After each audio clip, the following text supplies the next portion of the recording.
Bonjour. Bon, difficile de passer après ça. Hein. Grosse pression.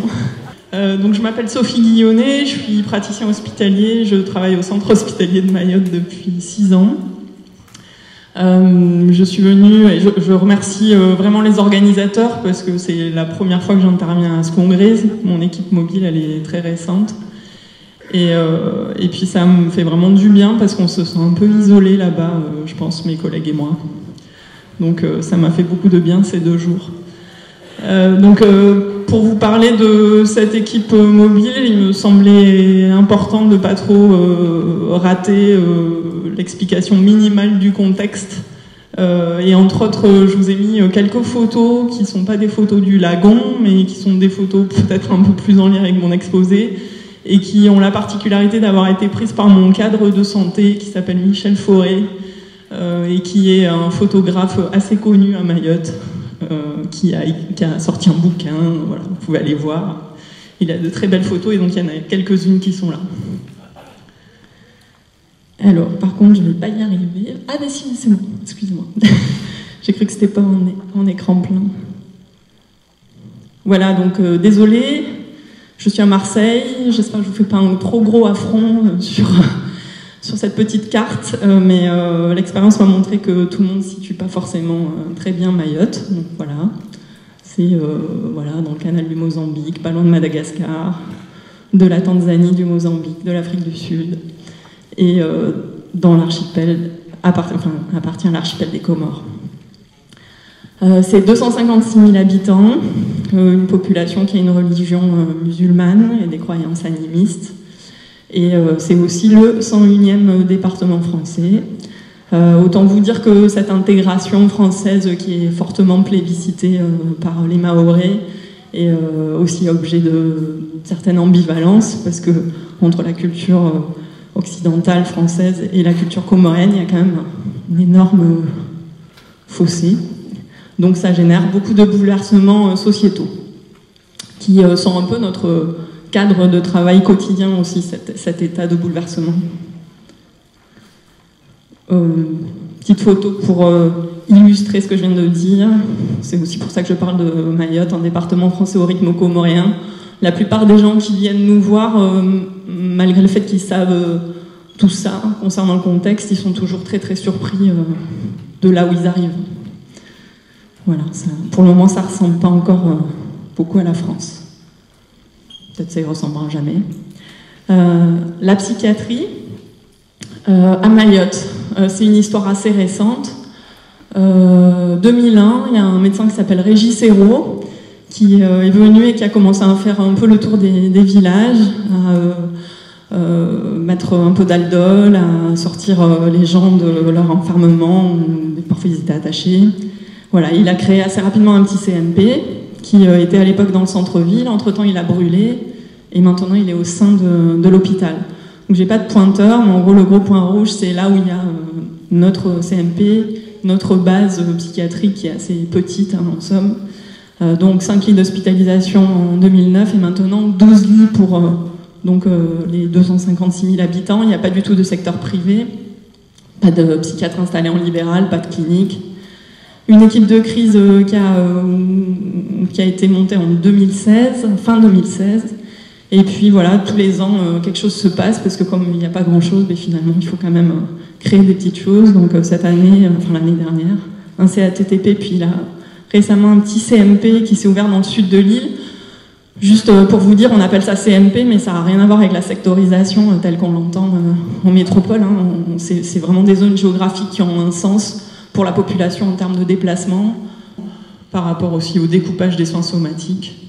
Mais du coup, on suit un petit peu ce modèle. Les petites flèches, c'est pour signifier aussi qu'en fait, comme c'est un tout petit service, il se déplace depuis toujours et il continue à se déplacer beaucoup. L'équipe de crise n'a pas amené énormément du côté de la mobilité, en fait. Elle est mobile, mais le service est mobile. Voilà. Donc, je vais vous parler un petit peu plus de l'équipe. Donc, en termes d'accordage, j'en parle en tout premier parce que ça me semblait, vous allez voir, ça me semblait étrange d'en parler à la fin au vu de mon dispositif et de pourquoi il est là. un petit peu de la philosophie, parce que bon, il y a 48 heures, donc les 4 questions, c'était philosophie, dispositif. Donc bon, bref, je me suis accordée, mais c'est trop tard, enfin, c'est passé depuis. Accordage, dispositif, philosophie, dispositif, et puis en pratique. Donc, pourquoi je voulais en parler en premier? Parce que 256 000 habitants, Dili, c'est très très peu. Donc quand même, il y a quelques années, on commençait à tirer la langue et à avoir du mal à gérer les patients en phase aiguë. Notre petite équipe qui intervenait aux urgences à l'époque, je pense, s'épuisait complètement, était en échec permanent, pas de lit, pas de possibilité de revoir les gens rapidement, et puis peut-être des pratiques, à mon sens, peut-être un tout petit peu trop médico-médicales. Alors, je vais vous en reparler. Ce qui est aussi un constat assez simple, c'est que les familles à Mayotte, elles sont très très présentes. Les gens qui sont vraiment isolés tout seuls, ils sont très très rares. Encore très très rares. Elles avaient une demande qui était plutôt de l'accompagnement et pas forcément de l'hospitalisation. Il m'est arrivé assez régulièrement de me retrouver aux urgences avec un patient en chambre d'isolement qui allait extrêmement mal, pour lequel je commençais à me tourner la tête dans tous les sens pour me demander ce que j'allais pouvoir faire, vu que mon unité d'hospi était pleine avec des gens qui allaient encore plus mal. Et finalement, la famille me dit non, mais en fait, nous, on le reprend à la maison. Donc, ok. Voilà. Donc, on avait quand même plutôt cette expérience-là. Donc, quand il a fallu s'interroger sur quoi mettre en place pour gérer ces patients en phase aiguë, ça a paru assez évident que ce soit plutôt un dispositif ambulatoire mobile, plutôt que de réclamer très très vite des lits qu'on n'aurait de toute manière pas eu très très vite. Voilà, et ensuite, je vais en reparler, puis c'est en filigrane dans le reste du diaporama, mais il y a l'idée, vous imaginez bien qu'il faut finalement qu'on s'accorde quand même un peu au quotidien de notre pratique. Ça, c'est une autre partie de notre accordage. Mais voilà, le premier, c'était en quoi cette équipe, c'est déjà un dispositif extrêmement accordé au contexte dans lequel on travaillait. Je t'ai piqué ton idée, Jean-Luc. La philosophie, elle a été pensée sur un groupe de travail pluridisciplinaire qui a duré quelques semaines, quelques mois. Donc, avec des allers-retours entre ces besoins dont je vous ai parlé, institutionnels, des familles, mon expérience à moi. J'avais été interne sur le groupe ERIC pendant 6 mois. J'avais adoré. Et c'est le genre de pratique qui m'anime beaucoup. Donc, je pense que j'ai beaucoup porté cette idée-là. Et puis beaucoup de réflexions autour de notre retour d'expérience à tous à l'époque à Mayotte. La question de la mobilité, la question de comment on gère des urgences dans cet endroit-là, comment on fait avec ces familles-là, enfin les familles qu'on rencontre. Voilà. Donc la philosophie qui en a découlé, c'est celle-là. Travailler avec des patients en phase aiguë en ambulatoire, avec leur entourage, et à travers une approche plutôt systémique, relationnelle, être mobile. Et puis on a voulu, dans ce contexte de création d'une équipe, vraiment repenser, peut-être prendre le temps de repenser la manière dont on s'accordait de manière globale au contexte de Mayotte. Donc la composition de l'équipe, j'ai pas des photos mais je vais les citer: Amélie, Charlotte, Sarah, Élise, Pierre, donc 5 infirmiers, métro, Mzungu, là-bas on nous appelle, Zaliata, Zainaba, Bouchourani, 3 AMP traducteurs, médiateurs, qui travaillent avec nous, Kamaria et Julie, 2 psychologues, donc une d'origine grande comorienne, une Mzungu, et puis moi, et pour ceux qui la connaissent, parce qu'elle est de Marseille, Élodie Berenguer. Ah, il y a des gens qui la connaissent apparemment. Voilà, on a un tout petit temps d'assistante sociale que du coup à mon avis on n'utilise pas très bien, parce qu'il est une journée par semaine et en pratique elle est complètement débordée, donc elle n'est pas avec nous. Et on avait demandé un poste de psychomote qui reste vacant. C'est bien dommage parce qu'on l'avait demandé pour la simple raison qu'il y a beaucoup de troubles mentaux qui passent par le corps, que ce soit sous forme de crise, de troubles somatiques. Ça nous semblait assez intéressant de bosser avec un psychomote. Voilà, donc l'organisation en journée, c'est 7h30, 18h30, c'est pas du 24-24. Le week-end, il y a 2 soignants de l'équipe de crise, mais sur un temps plus court. On travaille en ou en trinôme. Le trinôme, c'est aussi parce qu'il y a cette question de la traduction, de la médiation. Et puis aussi parce que les familles qu'on voit, parfois elles sont en quantité, quoi. Enfin, parfois on est 15 dans la pièce. Donc être 3, c'est pas mal. Ça permet quand même d'y arriver. La multiréférence, donc l'idée que on partage, voilà, il y a beaucoup de temps de clinique, donc on partage tous un peu toutes les situations, on essaye de faire en sorte qu'il y ait un référent d'un entretien à l'autre, mais globalement ça tourne pas mal, et je trouve que c'est aussi assez intéressant par rapport à toutes les ruptures qu'il y a à Mayotte en termes de soignants pour les patients, de vivre comme ça quelque chose qui tourne mais qui à la fois peut être continu, qui peut prendre du sens. Ça marche plutôt pas mal, je trouve. En tout cas, c'est une des choses qui marche plutôt pas mal. On arrive assez bien à pas mettre les gens en situation de nous dire j'ai déjà raconté ça 15 fois, c'est bon, on en a marre. Le travail de crise, d'inspiration systémique, relationnelle, on a essayé de mettre un peu aussi le paquet dessus. Enfin, j'ai essayé de nous faire financer ça par l'hôpital, ça a marché. Donc on a le groupe Eric qui nous fait de la formation, puis le personnel part en stage d'immersion une semaine là, pendant 2 ans sur l'équipe Eric. Et puis toute la question de l'accordage socio-culturel, c'est quoi les outils qu'on a en pratique. Donc il y a Juliette, je pensais le dirait tout à l'heure, mais elle a participé à nous accompagner. On a eu un financement de l'ARS pour un accompagnement anthropologique, donc qui a duré longtemps, un peu avant, un peu pendant, qui est terminé.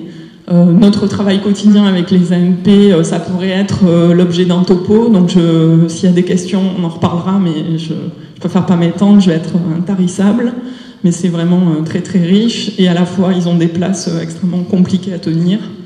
Voilà, la question de l'approche systémique et du travail interculturel, c'est un peu bizarrement, c'est peut-être ma manière de penser les choses, je suis un peu comme ça, mais c'est pas quelque chose qui m'était apparu comme une évidence, alors qu'en fait c'est probablement une évidence. J'ai l'idée de travailler de manière un peu contextuelle, c'est vraiment quelque chose qui marche très très bien pour faire du travail, ce travail assez sensible de la question du travail dans l'interculturalité. En tout cas, pour moi, ça colle plutôt bien et c'est un outil assez pertinent. Voilà, et puis on s'ajuste sans cesse sur des retours d'expérience, des trucs qui ont marché, qui n'ont pas marché, où on a vraiment été à côté de la plaque et on essaye d'y réfléchir tout le temps. Donc en pratique, ça donne quoi ? Alors, une des choses qui me semble importante, pour moi c'est devenu tellement implicite que j'avais oublié d'en parler, mais on n'a pas du tout...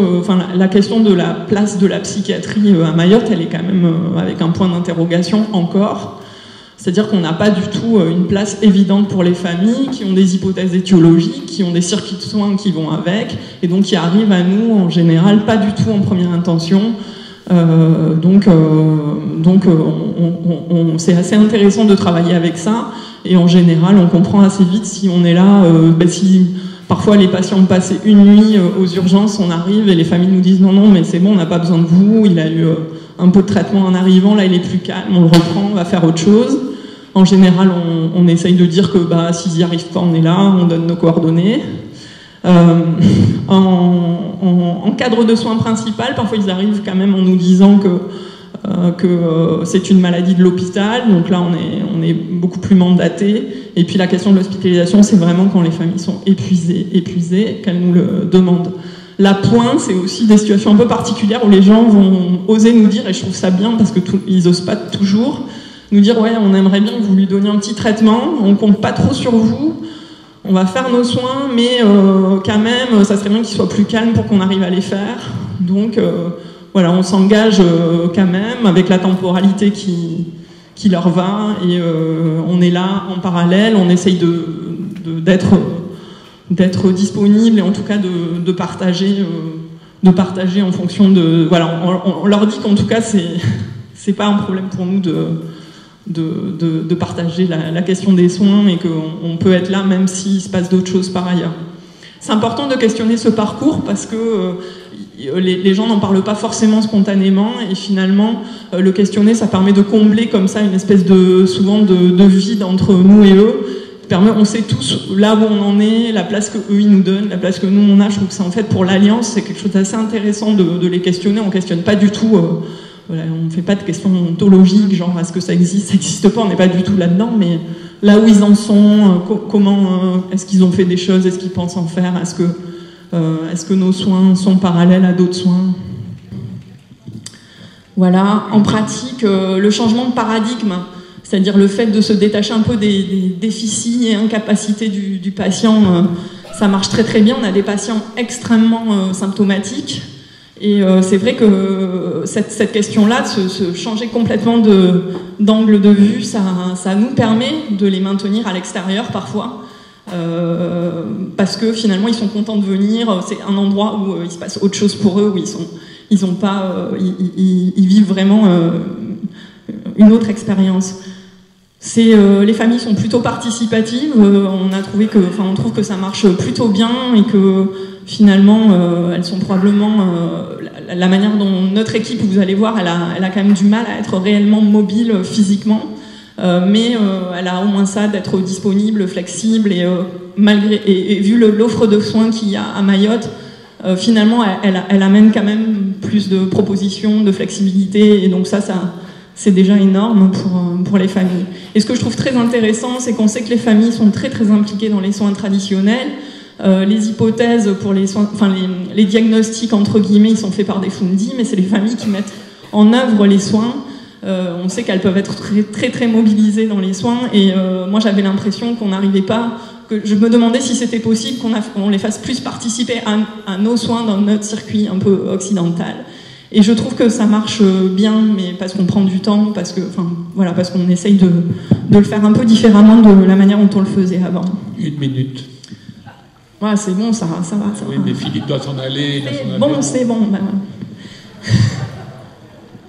Donc la mobilité, je vous l'ai dit, il y a celle qu'on avait imaginée, puis il y a la réalité. En fait, on a un peu de mal à être super mobile. En fait, j'ai l'impression que j'ai oublié une diapo. Ah ouais, tout à l'heure, quand je vous ai parlé de la composition de l'équipe, je ne vais pas parler de nos missions.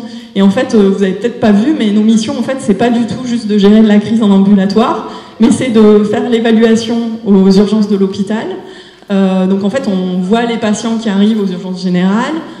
On fait aussi des relais de sortie de SPI. En fait, on fait aussi un peu de liaison. Donc en fait, on fait beaucoup trop de choses pour pouvoir en plus être vraiment très mobile et très et ultra réactif à l'urgence. Mais bon, on fait ce qu'on peut avec ce qu'on a. Donc on utilise la mobilité pour voir d'autres personnes, pour voir le milieu de vie du patient, pour acter notre engagement. Globalement, c'est un peu les situations dans lesquelles on se retrouve à faire des visites. Notre expérience dans le service, c'est qu'il y avait beaucoup de visites ratées. C'est-à-dire qu'on prévoyait une visite, et puis quand on arrivait, les patients, les familles n'étaient pas là. Je ne sais pas si ça vous arrive, mais en tout cas, on a beaucoup travaillé et œuvré pour qu'il y ait un niveau d'implication, et puis que voilà, ce ne soit pas des visites ratées. Et en fait, en pratique, c'est parce que les visites, du coup, se font rarement au premier entretien. J'ai l'impression que les familles ont besoin d'expérimenter quelque chose avec nous avant, finalement, de nous accueillir quand même chez eux. Voilà, donc ce qu'il y a d'après, j'en ai déjà parlé. Les limites, je vous en ai aussi parlé en filigrane, c'est la dernière diapo. Donc, effectivement, le faible développement de la psychiatrie, la carence en soignants ou l'absence de solutions d'aval, de relais à Mayotte fait que on est sans cesse confronté aux limites de nos missions qui débordent, mais en même temps, moi je trouve qu'on s'en sort pas si mal. Je suis peut-être aussi une psychiatre optimiste, il y en avait quelques-uns hier.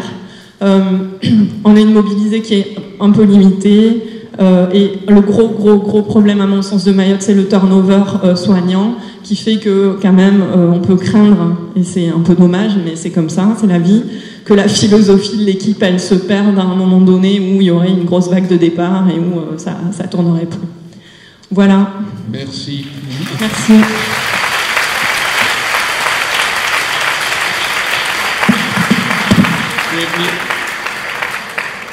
Merci Sophie, c'est vraiment l'antithèse de la Belgique et de la Hollande. Quand on regarde les 450 € par habitant en Belgique et Hollande, et je ne sais pas combien on paye à Mayotte, c'est véritablement une note psychiatrique.